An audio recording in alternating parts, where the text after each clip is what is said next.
Encore un nouveau jour qui se lève pour nous, enfants de Dieu, une journée de bénédiction, de grâce et d'abondance. Par le nom de Jésus, nous avons la victoire sur tous nos projets en cette journée.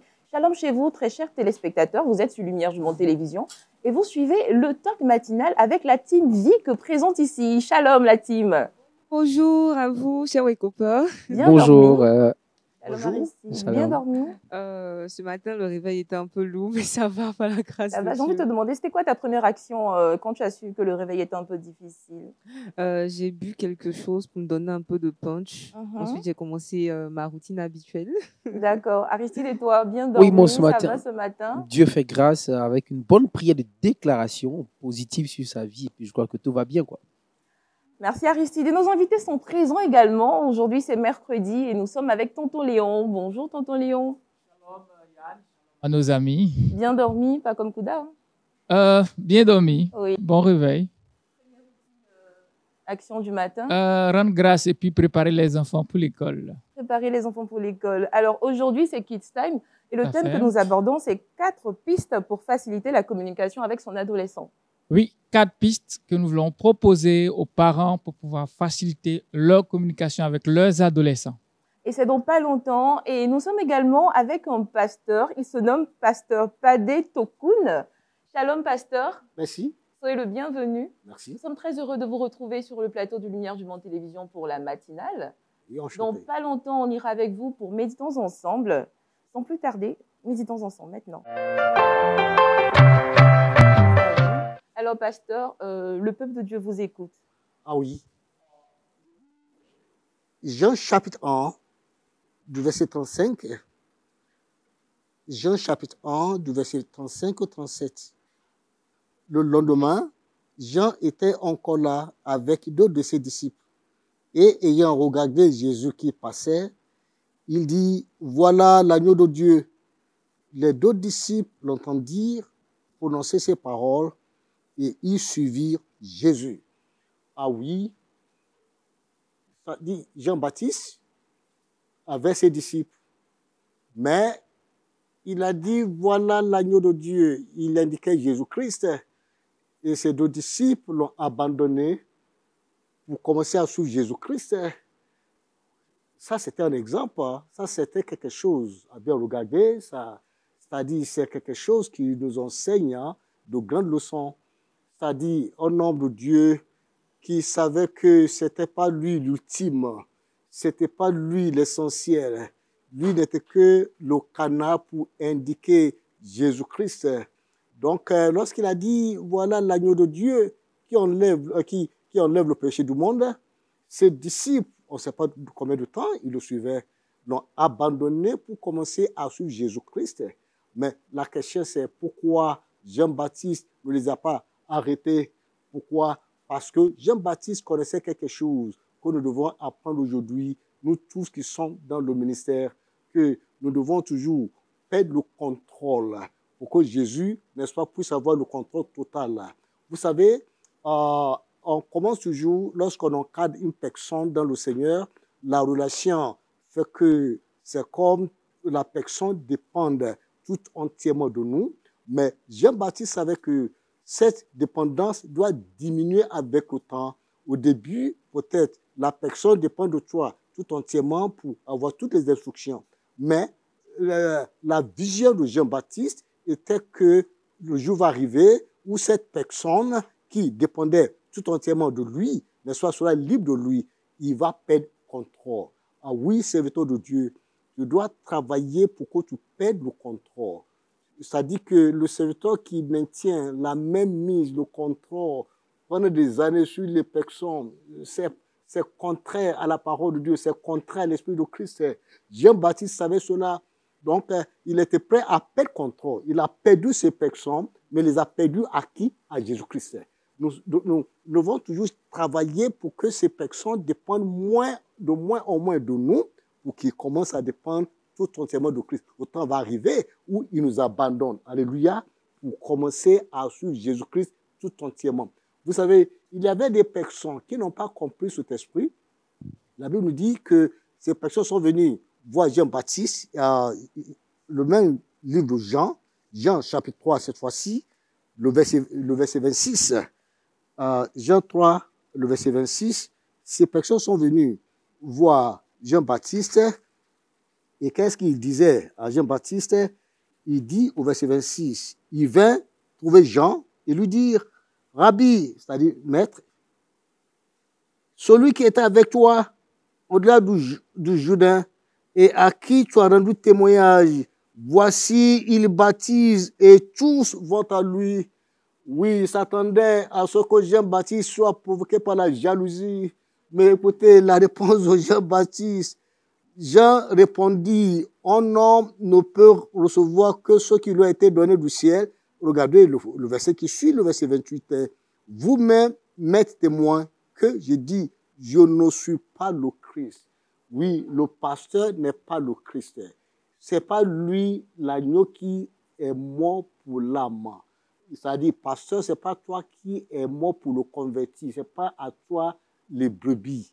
Donc, Jean-Baptiste avait ce courage, l'honnêteté pour dire, je ne suis pas le Christ, mais j'ai été envoyé devant lui. C'est ce que tout serviteur de Dieu est. C'est-à-dire que tu n'es pas le Christ, tu n'es pas le chemin, tu n'es pas la voie.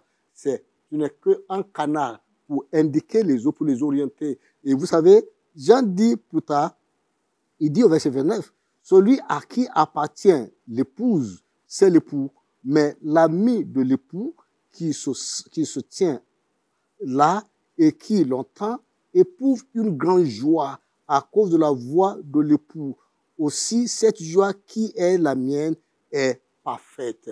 Lorsque Jean a vu que ces personnes qui étaient venues à lui, n'est-ce pas, pour chercher Dieu, ils ont découvert Jésus, il dit, ma joie est parfaite. C'est la joie du véritable serviteur de Dieu lorsque les brebis, comme nous les appelons, les convertis, les chrétiens, dépendent de nous de moins en moins. Ça doit être notre joie. Ça doit être notre joie. Ça dit, c'est faux si on cherche toujours à les posséder. Ça dit, ayons le courage de dire, comme Jean-Baptiste dit, je ne suis pas le Christ. Je vous encourage, mes collègues dans le ministère, mettez-vous devant vous des membres et dites, je ne suis pas le chemin, ce n'est pas moi. Je suis qu'un canal et je prie pour que vous dépendiez de moi de moins en moins. Parce que c'est Jésus qui est l'époux. Moi, je suis que l'ami de l'époux. Mais vous savez, si l'ami de l'époux s'impose trop, donc il est de mauvaise foi, n'est-ce pas? Il faut toujours qu'il libère, qu'il s'esquive, est-ce que vous voyez, qu'il quitte le lieu pour que l'époux soit seul, n'est-ce pas, avec son épouse. Pour que Jésus soit seul, n'est-ce pas, avec sa brebis. Et c'est dans ce sens qu'il a dit au verset 31, il faut qu'il croisse, c'est-à-dire il faut que Jésus croisse, il faut que moi, je diminue. Ah oui, ça c'est la marque d'un véritable serviteur de Dieu. Celui qui a cet esprit, c'est lui qui est serviteur du Christ. Celui qui n'a pas cela, celui qui cherche à maintenir la même mise, non, il est de mauvaise foi dans le ministère. Vous voyez, il y a beaucoup qui font cela. Personne n'est mort pour toi si ce n'est Jésus-Christ. Et toi, serviteur de Dieu, tu n'es mort pour personne. Tu n'as pas le droit sur la personne. La relation entre Jésus et la personne, c'est l'essentiel. Et c'est le travail que tu dois bâtir. Et ce n'est pas bon signe. Si les membres dépendent de toi pour toute chose, ce n'est pas bon signe. Ça doit te faire pleurer. Ça doit te faire pleurer. Ce qui doit te faire te réjouir, c'est lorsque ces personnes peuvent chercher la face de Jésus-Christ eux-mêmes. Lorsqu'ils cherchent la face de Jésus-Christ directement, sans faire recours à toi. C'est ça. Jean-Baptiste dit, ah oui, ma joie est parfaite. Ma joie est parfaite. Pourquoi? Parce qu'ils sentent que André et l'autre disciple n'ont plus besoin de moi. Parce qu'ils ont découvert Jésus-Christ. Que Dieu soit béni. Amen. Amen, amen. Merci beaucoup, pasteur. C'est très édifiant. On constate que de nos jours, dans les églises, certains pasteurs, justement, essaient d'avoir la même mise sur le peuple, au point où des fidèles ne peuvent même pas poser des actions sans avoir recours à leur pasteur. Est-ce que c'est de ça qu'il s'agit? C'est de ça qu'il s'agit. C'est-à-dire que lorsque le chrétien a un problème, il ne peut pas prier de même. Il faut qu'il vienne, c'est toi qui pries. ils doivent faire quelque chose. Il faut d'abord qu'ils se consultent. Et c'est ce que je dis qu'il va faire. C'est-à-dire que le fidèle peut toujours venir vers toi pour qu'il t'associe dans la prière. Oui. Mais tu n'es pas son Seigneur. Tu n'es pas son Seigneur. Parfois même, tu peux dire, si tu es en train de former quelqu'un pour dire, écoute, est-ce que toi, tu as pris sur cette affaire avant de venir me voir? Est-ce que tu as cherché à gérer ça? Ou bien, ok, d'accord, tu cherches de conseils sur cette affaire-là. Et bon, est-ce que tu as prié? S'il dit que tu as prié, qu'est-ce que Dieu t'a dit? Quel verset est-ce que Dieu a utilisé pour te parler? Est-ce que vous voyez? C'est-à-dire, c'est une manière de former la personne pour dire non, il faut chercher la face de Dieu. Oui. Je peux t'accompagner, je peux t'aider, mais d'emblée, ce n'est pas moi qui doit m'afficher, c'est Jésus qui doit prendre sa place dans ta vie. Oui. Et je vois que beaucoup ne font pas ça. Oh, nous avons beaucoup de choses à apprendre chez Jean-Baptiste. C'est un peu de l'idolâtrie, non, Aristide? C'est l'idolâtrie. C'est de l'idolâtrie. Le dire, c'est pas un peu, c'est de l'idolâtrie, à tel point qu'aujourd'hui, certains serviteurs de Dieu sont déifiés dans l'Église et d'autres même serviteurs s'auto-proclament Dieu, hein, Jésus-Christ même sur la terre. Dans notre pays, on en a vu. Hein, plusieurs personnes se font appeler Jésus, se font appeler Dieu, et sans eux, c'est fini. Personne n'ira. Si tu ne crois pas en ces personnes, tu n'iras pas au paradis. Mais c'est vraiment, le pasteur l'a si bien dit, c'est archi faux. La seule personne qui est morte à la croix, c'est Jésus-Christ. Et le véritable, c'est lui qu'il faut adorer. Voilà, il ne faudrait pas poser nos actions, nos yeux. Et puis, je finis par cette anecdote, des chrétiens qui vont peut-être voir des cafards peut-être dans leur maison, et automatiquement, ils vont appeler le pasteur pour dire, pasteur, j'ai vu un cafard chez moi à la maison. Mais attends, c'est juste, même si c'est un esprit qui a pris la forme d'une blatte, il faut prier comme le pasteur l'a dit, il faut prier avant d'aller peut-être voir le pasteur pour qu'il te soutienne dans la prière. C'est très important. Il arrive parfois, je disais, il arrive parfois dans des églises où les fidèles eux-mêmes donnent un certain statut au pasteur qui n'a souvent rien demandé. Il y a des pasteurs qui sont de bonne foi. Mais comment empêcher justement les fidèles de ne pas se détourner d'avoir Christ seulement pour bouclier ou pour guide, au lieu de justement... Toujours au pasteur. Oui. Vous savez, ça fait partie de la formation. Si vous êtes dans une église et les gens commencent à vous célébrer comme si c'était vous le Christ, c'est-à-dire chaque fois ils donnent témoignage, il faut d'abord que tout soit centré sur vous. C'est vous qui devez dire non, ne faites plus ça. C'est-à-dire que ça fait partie de la formation que le serviteur de Dieu donne aux fidèles. Non, ce n'est pas moi. C'est-à-dire, j'assiste aux églises où, c'est-à-dire, tout ce qui se passe, on dit, c'est grâce au pasteur principal. C'est grâce à Dieu. C'est-à-dire, j'étais dans une église, on dit oui, je remercie d'abord Jésus et puis le papa. C'est-à-dire, permettez-moi de vous dire, là où on adore Jésus-Christ, on adore Jésus-Christ. Les autres, c'est-à-dire, Jésus n'a pas d'adjoint. Oui. Le pasteur n'est pas adjoint de Jésus-Christ. Et très souvent, l'idée, c'est comme on se réfère toujours à lui. On voit que on parle de Jésus, c'est doctrinalement. La vérité, c'est qu'on met tout sur, n'est-ce pas, le pasteur. Pasteur, si vous ne corrigez pas cela, ça peut raccourcir votre vie. C'est-à-dire, Jésus est jaloux, Dieu est jaloux. Si les gens veulent commencer à vous adorer, dites non, il faut les réprimander fortement, ça va changer. Partout où vous voyez cela se passe, c'est parce que le pasteur aussi est d'accord. Si le pasteur dit non, c'est non. Mais la plupart du temps, on l'aime. On dit, oh, ce soit le peuple. Ce n'est pas le peuple, c'est le responsable qui n'a pas pris sa responsabilité. C'est vrai. Tonton Léon. Notre réalité, notre triste réalité, c'est qu'on n'a plus de chrétiens authentiques. On ne forme pas des disciples, on forme des partisans. Ils sont rattachés aux leaders, mais de véritables disciples qui cherchent à marcher comme Jésus, ça devient difficile puisqu'ils ne sont pas autonomes. Ils ne peuvent pas prier seuls. Ils ne peuvent pas prendre des décisions personnelles pour leur propre vie. Pour tout, on doit se référer au leader. C'est vrai, c'est une autorité que Dieu a établie sur nous. On reconnaît son autorité. Mais à partir du moment où l'autorité suprême, c'est Christ, les leaders doivent accompagner les fidèles à développer une relation, une intimité autonome avec Dieu d'abord. Et eux, ils viennent en appui. Ils font de l'accompagnement. Oui. Ils aident à aller un peu plus loin par rapport à la grâce que le Seigneur a mise sur leur vie. Et on l'a vu ici, pendant la crise de la COVID, beaucoup de fidèles, sinon beaucoup d'églises, ont perdu beaucoup de chrétiens. Parce qu'ils étaient tellement liés à un culte du dimanche où il fallait avoir un entretien avec papa. Donc, on n'a plus d'entretien. Confinement et tout. Voilà, avec les confinements. Après le confinement, qu'on a fait le décompte, bon, on a vu ça a pesé, on a vu le vrai poids des chrétiens, puisqu'ils n'avaient pas une relation personnelle avec Dieu. La COVID nous a aidés à être plus proches de Dieu, puisqu'on était tout seul. Pour ceux qui avaient une base. Oui. Mais quand on n'a pas de base, on va appeler à tout moment, à 2 heures du matin, mon enfant, ou bien moi, ma femme. C'est bien, mais je veux dire, le premier recours, c'est Christ. Et c'est ce que le pasteur nous a enseigné au travers de la vie de Jean-Baptiste. Je ne pense pas qu'il y ait un ministère aussi puissant que celui de Jean-Baptiste. Personne n'a préparé la venue de Jésus.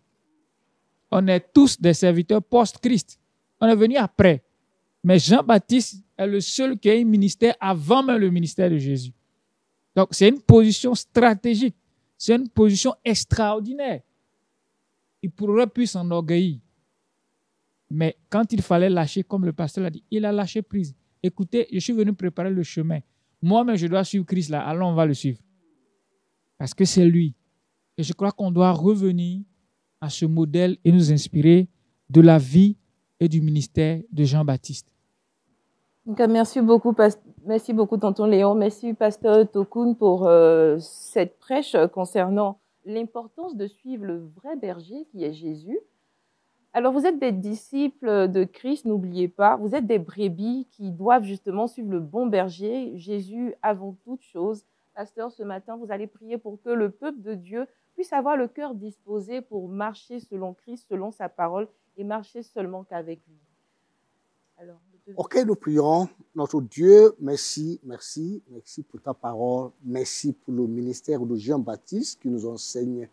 Merci, Père, parce que, oui, pour lui, mettre le contrôle sur ses fidèles, pour que ces personnes aillent à Jésus-Christ, pour lui, c'était sa joie. Nous prions Dieu pour que chacun qui vient dans nos églises, chacun qui dit qu'il est chrétien, qui puisse vraiment tout chercher. Il y a beaucoup qui cherchent des hommes. Nous prions que tu donnes soif et faim dans le cœur pour que nous cherchions véritablement Jésus-Christ et sa personne. Parce que aucun homme ne peut nous satisfaire. Aucun pasteur, aucun prophète ne peut nous satisfaire. C'est toi qui peux satisfaire. Seigneur, nous prions pour que nous puissions trouver la satisfaction en toi. Donne le courage à tes serviteurs pour qu'ils puissent corriger cette mentalité idolâtre dans ton Église. Au nom de Jésus. Amen. Merci, pasteur, pour cette édification du peuple de Dieu. Nous poursuivons justement notre randonnée matinale et la prochaine rubrique est le défi biblique. Et vous savez, c'est notre invité qui s'y collera. C'est maintenant, le défi biblique. Tonton Léon, aujourd'hui, dans le défi biblique, il s'agit d'un chiffre. OK. Oui, et c'est le chiffre 7. Wow. Alors... Super. Je crois que le chiffre 7 est beaucoup connu. Oui. L'image qu'on a du chiffre 7, c'est le chiffre de la perfection.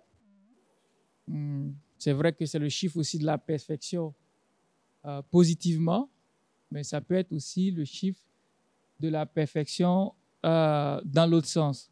Puisque 7, quand je vois dans ma Bible, là, il y a Marie-Madeleine qui a été délivrée de 7 démons. Voilà. Jésus pouvait dire à Pierre le nombre de fois qu'il devrait pardonner, 70 fois, 7 fois. Et 7, dans la Bible, on voit beaucoup le chiffre 7 dans le livre d'Apocalypse. Comme ça, les 7 églises d'Asie, les 7 cônes, les 7 chandeliers, les 7 tonnerres, les 7 esprits. Donc, il y a plusieurs fois qu'il est revenu dans le livre d'Apocalypse, le chiffre 7. Voilà, donc voici ce que je peux dire sur le chiffre 7. Merci, tonton Léon. Pasteur, le chiffre 7, qu'est-ce que cela vous évoque? Chiffre 7, c'est chiffre 7. Écoutez, il ne faut pas... Oui, vous savez, c'est vrai, ça signifie la perfection, ça nous appelle, ça dit quelque chose qui est terminé, qui est achevé. Mais il ne faut pas trop donner une importance que la Bible n'a pas donnée, n'est-ce pas, sous chiffre 7. Soyez. Dieu merci, le docteur a déjà donné, n'est-ce pas, des exemples très clairs dans la Bible lorsqu'on parle des 7 fléaux de l'Apocalypse, les 7 esprits de Dieu, et ainsi de suite. Donc, chiffre 7, c'est chiffre 7, ça dépend de... Il ne faut pas tomber dans la numérologie. Voilà, il faut éviter la numérologie. C'est important. Alors, tonton Léon nous a un peu renseigné sur le 7 dans la Bible. Il s'agissait de parler de l'Apocalypse, des références Apocalypse, mais aussi des 7 jours créés par Dieu. Voilà, tout simplement. Voilà. Merci beaucoup pour le défi biblique que vous passez haut les mains, comme toujours. Alléluia. La prochaine rubrique est présentée par Aristide et c'est Culture Actu, c'est maintenant. Aujourd'hui, dans Culture Actu, dans quel pays nous envoies-tu et quel est le fait de société que tu nous présentes? Cap sur les États-Unis, nous avons mené une enquête, et cette fois-ci, il était de savoir entre prier et méditer la Bible, les chrétiens, quel est leur bord le plus important? À quoi ils s'y collent le plus? Et en chiffres, je veux parler des chrétiens protestants. Et déjà, on a questionné en effet 1002 personnes et je rappelle que nous sommes en Amérique. Et parmi ces 1002 personnes, plusieurs préfèrent méditer la Bible que de prier. Alors, en termes de chiffres, plus de 83% des chrétiens préfèrent prier. 80% disent remercier Dieu, c'est-à-dire quand tu commences la prière, c'est de remercier le Seigneur, il n'y a pas d'autre sujet. Et ensuite, 49% de personnes passent plus de temps dans la confession de leurs péchés. 62% prennent le temps de louer, encore une fois de plus, le Seigneur Jésus-Christ. Et 39% de personnes méditent la parole de Dieu. Voire 2 personnes sur 5 méditent la parole de jour comme de nuit. Donc, parmi ceux qui lisent la Bible, comme je l'ai dit dans une émission précédente, il y a plusieurs versions de la Bible. Donc, il est question ici, 63% lisent une Bible classique, c'est-à-dire la Bible qu'on peut avoir à tout bout de champ, et puis 25% lisent la Bible d'études.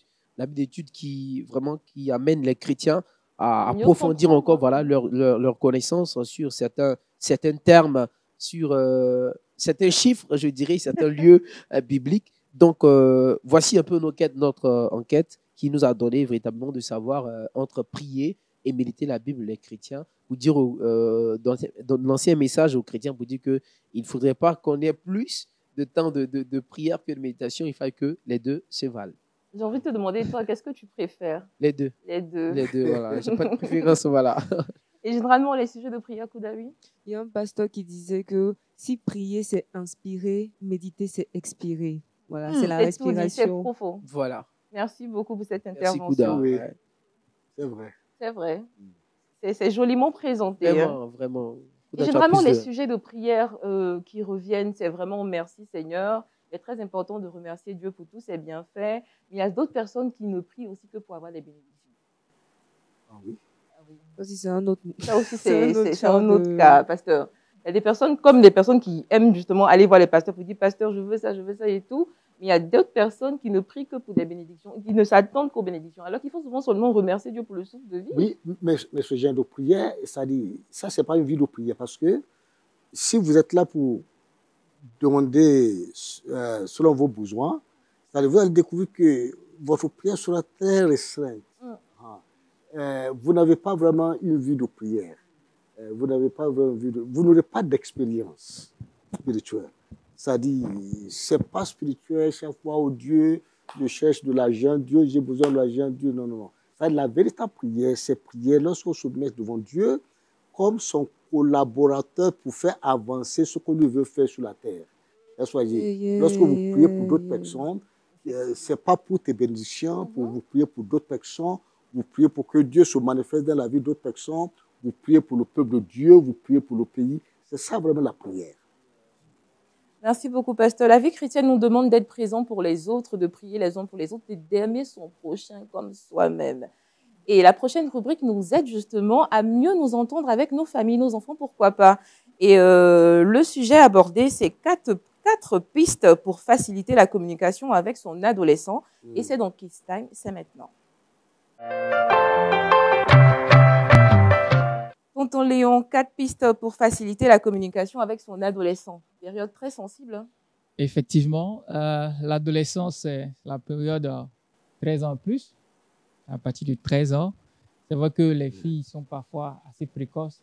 Et puis, aujourd'hui, les spécialistes sont en train de réfléchir pour baisser un peu l'âge parce que le monde évolue tellement vite qu'un enfant de 8 ans a accès à des informations, à des influences qu'il aurait dû avoir à 13 ans. Donc, nous, quand je dis nous, on n'est pas si âgés que ça, mais il y a 10 ans, 20 ans, les conditions ont véritablement changé. Beaucoup. Oui, avec la technologie, la télévision qui est en train de, permettez-moi, qui n'aide pas beaucoup nos familles. Je ne parle pas de télévision. LMTV est une bénédiction, alléluia. Oui. Voilà, toutes ces choses qu'on présente à nos enfants sur des chaînes qui ne sont pas faites pour l'édification font que les enfants ont très tôt accès à des informations qui ne leur sont pas utiles. Bien au contraire, il les détruit un peu plus tôt. Ça, c'est une ruse de l'ennemi. On pourra en reparler dans d'autres émissions.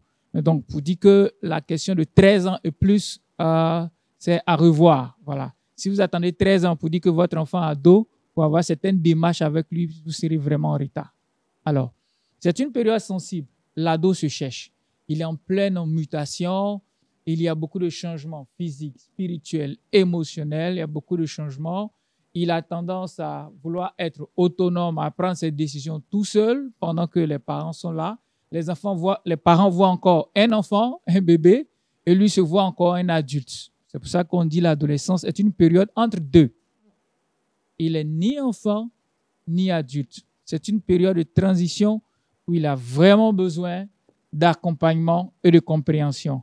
Alors, donc pour faciliter ce temps, nous vous proposons 4 pistes en matière de communication pour vous aider à renforcer surtout votre relation avec votre adolescent. Parce qu'à l'adolescence, la relation est extrêmement importante. On a l'impression que tout ce que l'ado vit, c'est parce qu'il veut forcément être dehors, c'est parce qu'il ne veut pas de ses parents.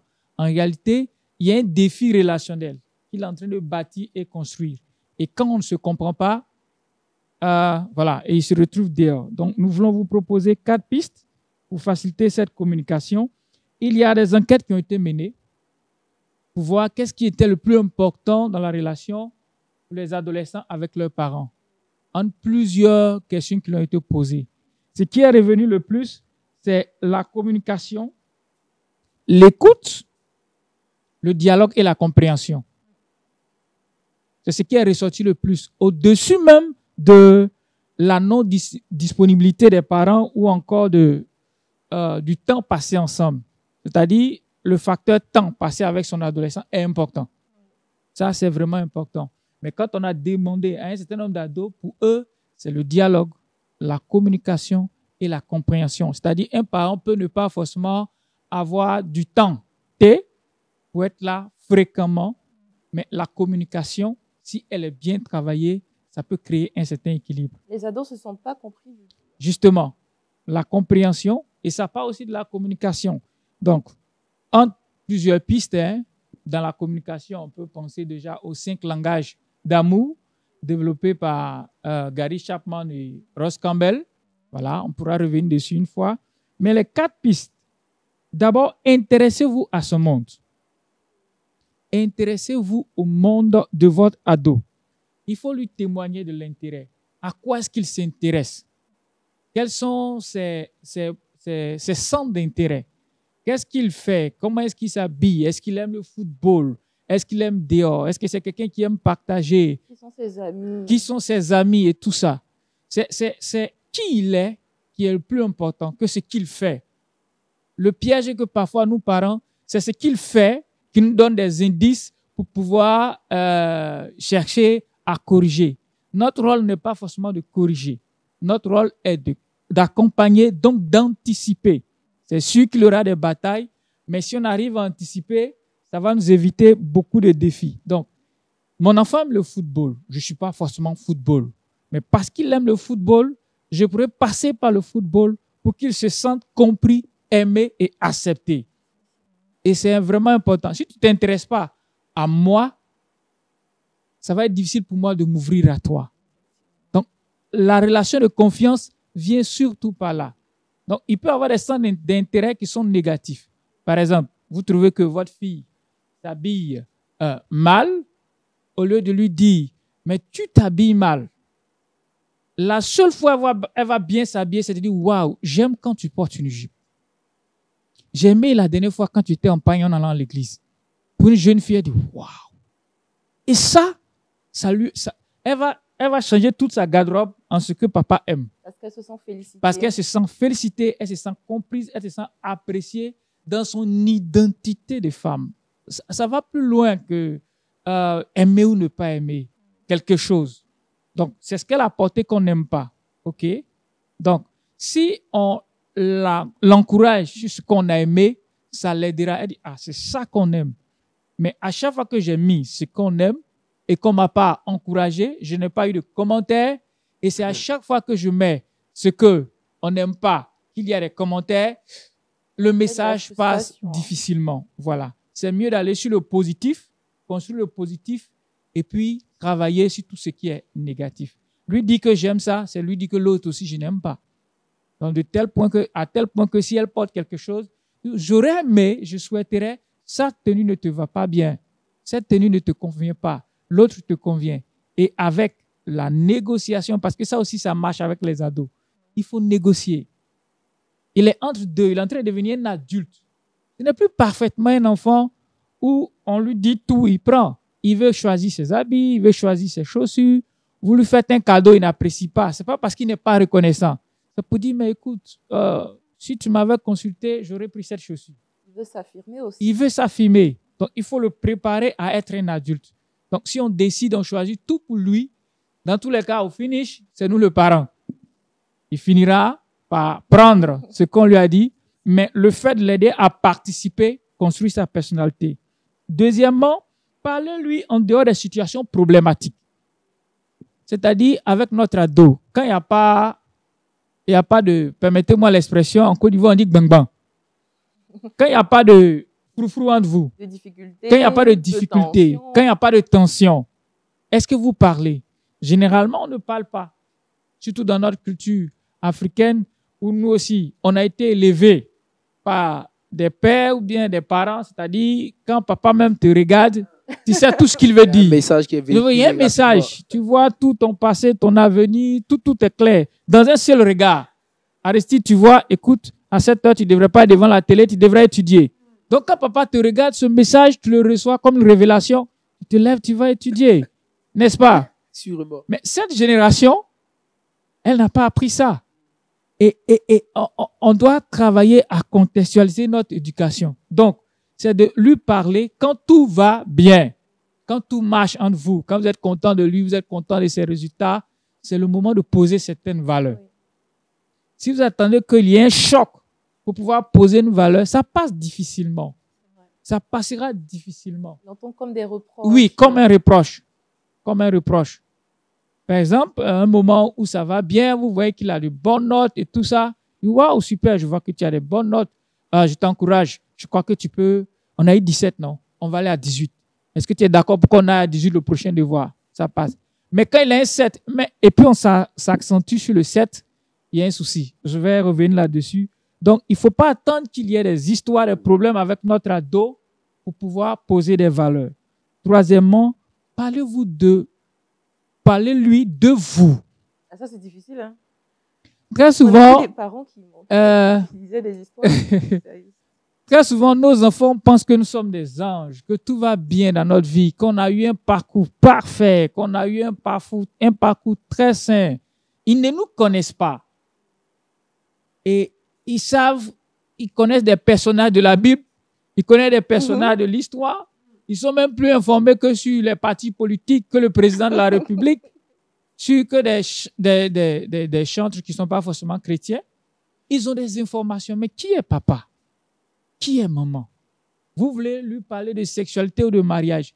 Si vous commenciez par lui parler de comment vous avez rencontré sa mère, comment vous vous êtes aimé, c'est-à-dire le premier modèle d'amour qu'il doit avoir, c'est celui de ses parents. Vous pouvez peut-être avoir commencé parce que vous n'étiez pas chrétien. L'histoire n'a pas besoin forcément d'être belle, d'être parfaite, d'être forcément une histoire chrétienne. Parce qu'à la base, vous n'étiez pas chrétien. Il est bon plus de savoir votre parcours. Quand vous ne connaissiez pas le Seigneur, la vie que vous avez menée, et quand vous avez connu le Seigneur, que vous êtes marié, comment est-ce que le changement s'est opéré?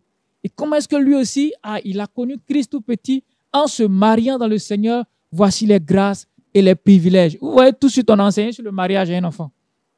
On ne va pas attendre qu'il soit fiancé à 3 mois du mariage pour lui faire un cours sur le mariage. Parfois, il est déjà trop tard. Donc, on lui parle de nous, nos défis dans les études, nos défis relationnels. Si on a eu des gourmets, Dieu encore, c'est-à-dire des chagrins d'amour, il faut lui expliquer. Parce qu'à l'adolescence, c'est des choses qu'il va vivre. Il voit un parent humain, qui a ses limites, qui a eu ses faiblesses, et qui, lorsqu'il lui dit, écoute, je ne veux pas que cette vie, ce n'est pas une théorie, c'est parce que j'ai eu à passer par là, voici ce que j'ai suivi, voici ce que ça m'a apporté comme bénédiction, et ça réjouit le cœur de Dieu de vivre de telle manière. Ça, il a des choses concrètes et pratiques sur lesquelles il peut vivre. Et enfin, éviter les 8 mai. Avec un ado, 8 mai, généralement, c'est sur les notes. Le trimestre est fini, le bulletin est là, on voit des 17, des 14, des 12, des 13, et puis on voit qu'il y a une note quelque part, il y a un 7. OK?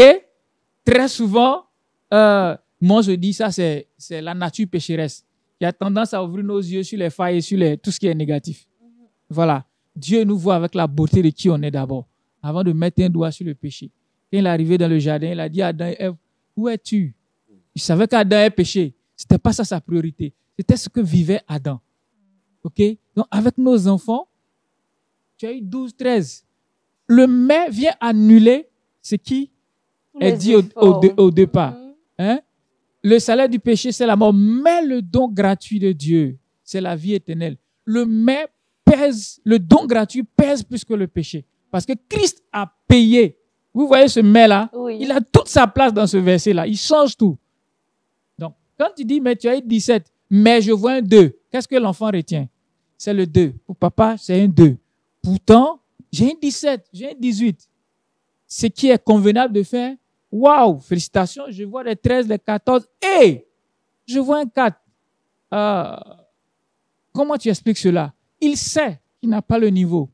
Il sait que l'anglais est difficile pour lui. Mais venez dire mais, c'est-à-dire on l'enfonce. Oh, il a besoin d'être encouragé parce qu'il peut remonter. 17, 18, bravo. Et le 4, on fait comment? Qu'est-ce que tu dis? Est-ce qu'il y a un défi? Pourquoi ça n'a pas marché? Il voit la compréhension. Et ça, c'est extrêmement important pour un adolescent. Donc, chers parents, chers éducateurs, voilà 4 pistes que vous pouvez explorer. Et puis, toujours, je le dis, avec la grâce de Dieu pour améliorer votre relation avec votre enfant. Merci beaucoup, tonton Léon. C'est très instructif pour les parents et futurs parents. Pasteur, un autre conseil en appui à ce que tonton Léon vient de dire? Oui, ça dit c'est pratique et sont des choses, j'allais dire, avec de base bibliques. Parce que très souvent, nous les parents, nous sommes chrétiens dehors, mais nous ne sommes pas chrétiens auprès de nos enfants. C'est-à-dire que nous, parfois, la grâce chrétienne, on ne cherche pas à manifester auprès de nos enfants, comme la patience, l'amour et la compréhension, ainsi de suite. Mais parfois, nous qui sommes dans le ministère, Très souvent, on manifeste cette grâce dehors, mais on ne manifeste pas à nos enfants. Donc, c'est-à-dire, il s'agit des choses très pratiques, des choses très, très applicables. Merci beaucoup, tonton Léon, de nous aider justement à fonder de meilleures familles et à faire de meilleurs adultes pour demain. Celle qui vient, elle nous donne des astuces pour avoir un quotidien plutôt rayonnant, pourquoi pas. Elle c'est Kouda dans le Trickbox. Alors, Kouda, dans le Trickbox, on parle de rouille. Effectivement, des astuces, 2 astuces plus précisément pour ôter la rouille. Voilà, on sait que le sang de Jésus-Christ a une puissance pour ôter nos péchés, mais il existe aussi des astuces pour ôter la rouille dans notre quotidien, tout simplement. On va pas utiliser le sang de Jésus-Christ dans ce cas-ci. Donc, je vais vous demander de prendre un stylo, un petit cahier pour noter, parce que là, c'est vraiment des démonstrations chimiques, si on peut le dire ainsi. Première astuce, on aura besoin de bicarbonate de soude, de sel, de l'eau chaude et du papier alu, de l'aluminium. Donc, dans un récipient, vous allez poser du papier alu, ajouter de l'eau chaude, une cuillère à soupe de bicarbonate et un peu de sel. Donc, vous allez tremper vos bijoux, que ce soit des bijoux en or, en argent ou des fantaisies. Voilà, cette astuce-là fonctionne sur ces différents bijoux que vous allez plonger à l'intérieur de cette solution que nous avons concoctée. Vous allez laisser votre bijou, vous allez laisser votre bijou pendant 2 à 10 minutes en fonction de l'intensité de la rouille, effectivement. Et vous allez voir, vous allez observer une réaction. Ça signifie que la rouille est en train d'être ôtée tout simplement. Donc, en fonction de l'intensité, voilà, on verra si ça doit durer 2 ou 5 ou 10 minutes. Ensuite, vous retirez votre objet. Vous le rincez avec de l'eau froide, vous l'essuyez et vous allez constater qu'il brille, il shine, il a retrouvé son éclat, tout simplement. La deuxième astuce, on va utiliser du vinaigre blanc. Donc, nous allons tremper notre objet dans le vinaigre blanc pendant 8 heures de temps. Pendant 8 heures de temps, le temps que la rouille soit ôtée, tout simplement. Ensuite, vous allez prendre une brosse à dents pour frotter le bijou. Donc, 8 heures dans le vinaigre blanc. Ensuite, on frotte avec une brosse à dents pour enlever toutes les imperfections. Et on peut rincer par la suite avec de l'eau froide. Ainsi, notre bijou va retrouver son éclat, tout simplement. Donc, des astuces naturelles qui ne coûtent pas cher. Et voilà, ça facilite la vie. Merci, Kouda, pour ces astuces. Celui qui vient, il démystifie les mystères. Lui, c'est Aristide, qu'on retrouve dans Le Saviez-vous.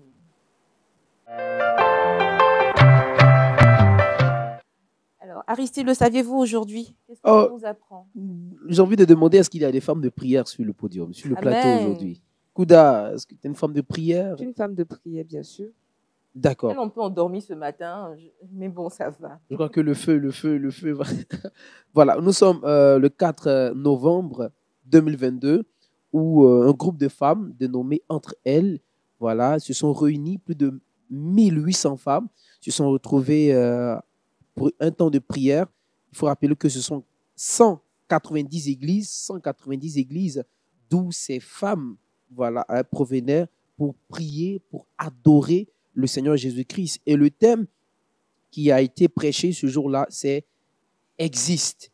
Une façon d'encourager la femme pour lui dire, pour l'emmener à véritablement être là où elle doit être, à véritablement prendre conscience de qui elle est auprès de l'homme, bien sûr, parce que la femme, c'est l'aide de l'homme. Donc, la femme n'a pas à être négligée. Donc, il faut dire que ça a été pour ces femmes-là des moments de rencontre personnelle avec le Seigneur Jésus-Christ, un temps de prière, un temps de prière. Et je rappelle déjà qu'en 2023, il y aura une autre édition où certainement toutes les femmes du monde entier sont conviées à venir vraiment prier et adorer le Seigneur. Je posais la question, où sont passés les hommes lorsque Jésus-Christ était au tombeau? Ce sont les femmes qui y étaient. Donc, chapeau pour les femmes qui, certainement, quelque part, annoncent la bonne nouvelle. Donc, il faut être des femmes dynamiques. Donc, voici un peu, le saviez-vous, voilà, aujourd'hui, la rencontre des femmes qui a eu lieu le 4 novembre dernier. 1800 femmes se sont réunies, 190 églises sont réunies pour prier, pour adorer le Seigneur Jésus-Christ. Merci Aristide. On n'oublie pas notre nouvelle rubrique qui est Pasteur, je veux savoir. Elle permet justement aux internautes de poser des préoccupations au pasteur qui est invité. Aujourd'hui, Pasteur Tokun, vous répondez à la question suivante. Peut-on mener une action en justice contre une autre personne étant chrétien? N'est-ce pas manquer de miséricorde? Ah, voyez, parfois, il y a des situations où vous ne pouvez pas gérer vous-même. Est-ce que vous voyez? Donc, non, ce n'est pas forcément la méchanceté. C'est-à-dire que s'il y a, par exemple, dans les affaires, on fait affaire et je vois la situation de cette manière, vous voyez de l'autre manière, je ne vais pas gérer ça moi-même, je vais à la justice. Non, ça, ce n'est pas mauvais, ça, ce n'est pas faux. Bien sûr, il y a des actions méchantes, mais il y a des actions, on voit la justice, ce n'est pas forcément méchant. Mais c'est là où ça peut se gérer si on n'arrive pas à gérer. Je peux dire que peut-être il faut toujours faire ce que la Bible demande de faire. Si il y a manière de faire intervenir quelqu'un d'autre, mais il y a des situations où vous n'avez pas de choix. Il y a des situations où vous n'avez pas de choix. Surtout si la personne est chrétienne. Si la personne est chrétienne, mais si vous n'êtes pas de la même église, cherchez des personnes qui peuvent intervenir. Mais moi, je peux vous dire, même parmi les chrétiens aujourd'hui, surtout parce que lorsqu'on parle des affaires, il y a des choses qu'on doit gérer selon la loi. Ce n'est pas forcément péché lorsque vous faites ça. Ce qui serait, je l'ai dit, n'est pas dans ce contexte. C'est lorsqu'il s'agit d'un contexte dans l'église, parmi nous les chrétiens, manière de gérer nos églises. Et puis, moi, je dis que c'est moi qui dois être responsable. Non, toi, tu dis que non, c'est ton église. Et puis maintenant, je dis justice doit trancher ça. Non, c'est mieux pour moi de vous laisser l'église. Alléluia. Même si je crois que c'est moi qui dois être quelque chose. Si vous insistez, je ne dois pas vous amener à la justice. Ça, c'est différent. Mais dans le monde d'affaires, j'allais dire, c'est une chose. Donc, il ne faut pas mélanger ces deux choses. Merci, pasteur. Là, tu as une préoccupation? Oui, j'ai entendu aussi une information par rapport à ce genre de cas. La Bible nous dit qu'on vous mesurera à la même cuillère que vous mesurez d'autres personnes. Donc, si un chrétien se sent à l'aise à conduire ses frères en justice, il ne faudrait pas que lui aussi soit gêné si pour régler une affaire, d'autres personnes le convoquent en justice, tout simplement. Effectivement. C'est une institution établie par Dieu, hein, la justice. Donc, c'est pas mauvais, même si on s'y rend pour juger une affaire, comme le pasteur l'a si bien dit. Donc, la justice doit, en toute occasion de cause, jouer son rôle, parce qu'elle vient de Dieu également. Voilà. Elle vient de Dieu, dirigée par les hommes, après, voilà. Mais c'est différent si c'est une affaire entre nous chrétiens, gérer l'église, gérer l'œuvre de Dieu. J'allais dire, non, c'est mieux que moi. Si je crois que c'est moi qui ai le droit, n'est-ce pas, d'être quelque chose, et vous dites que c'est vous qui avez ce droit, qu'est-ce que la Bible me conseille? Parce que le travail, en réalité, ce n'est pas mon travail. C'est le travail de qui? Jésus-Christ. Les membres ne sont pas mes membres, n'est-ce pas? Ce sont les membres de qui? Jésus-Christ. Donc, je vous laisse. Je ne veux pas la justice pour ça. Donc, ça, c'est une autre chose. Il faut savoir trancher les choses. L'Église ne va pas se traîner devant les hommes. Et comme le pasteur le dit, imaginez dans un concert où il y a un conflit, on se traduit en justice et puis c'est les païens qui vont gérer les affaires de l'Église, qui vont trancher sur une question interne où on aurait pu régler. C'est là que la miséricorde doit passer. Oui. Autant que cela dépend de vous, soyez en paix. Donc, il faut que quelqu'un soit assez humble pour dire, OK, si c'est moi qui pose problème, je me retire, que l'œuvre avance. De toute façon, Dieu est Dieu. Et il y a la justice de Dieu qui s'applique. On verra. Mais aux chrétiens d'arrêter. Quand il y a un souci dans le corps du Christ, quand il y a un souci, puis on publie sur les réseaux sociaux, et puis il faut revenir encore là-dessus. C'est là qu'on va critiquer le chrétien. On doit vraiment arrêter ça. On doit régler ça en interne. C'est important. Il y a des choses qui ne doivent pas se gérer même aux réseaux sociaux. C'est-à-dire il y a des enseignements qu'on ne doit pas même mettre sur le réseau social. Il y a des enseignements. Je me rappelle une fois, il y avait les gens qui parlent de la dîme sur le réseau social. Je dis que Dieu pardonne les pasteurs qui parlent de la dîme sur le réseau social. Ce n'est pas la peine. C'est pour faire la moquerie de l'Église. c'est faire la moquerie de l'Église. C'est-à-dire parce que les gens qui en parlent, les gens du monde qui en parlent, c'est la moquerie. Donc, et puis, il y a les gens qui commencent à donner enseignement, il faut donner... Avec plusieurs commentaires. Voilà. C'est-à-dire Dieu ne demande pas qu'un païen amène sa dîme. Si vous êtes païen, mais si vous êtes membre de l'Église, là, Dieu ne veut pas ta dîme. Hein? Dieu ne veut pas ta dîme.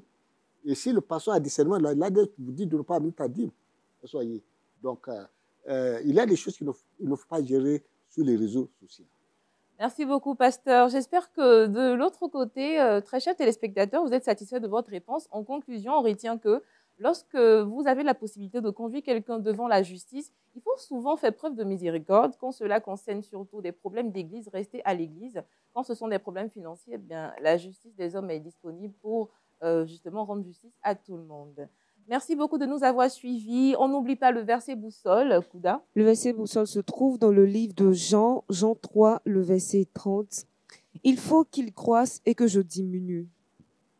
Il faut qu'il croisse et que je diminue. Que la paix et l'amour de Dieu puissent grandir en vous, afin que vous puissiez rester sur le chemin que nous a tracé Jésus-Christ avant son départ. Soyez bénis, shalom, et restez fidèles sur Lumière du Monde Télévision. Shalom. La vie chez vous. Shalom, Alléluia. shalom. Dieu vous bénisse.